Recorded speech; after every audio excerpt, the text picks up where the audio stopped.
Welcome to Project Insight. Today, I'll be talking about the Private Projects add-on. From the home page, you can access the Private Projects add-on through Add-ons and Secure/Private Projects.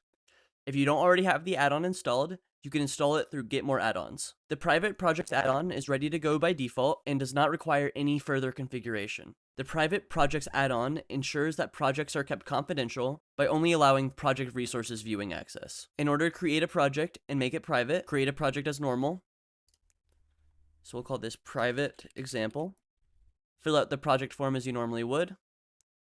Click Save.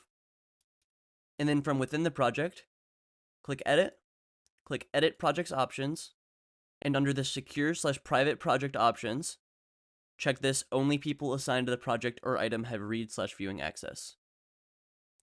Enable this, and click OK.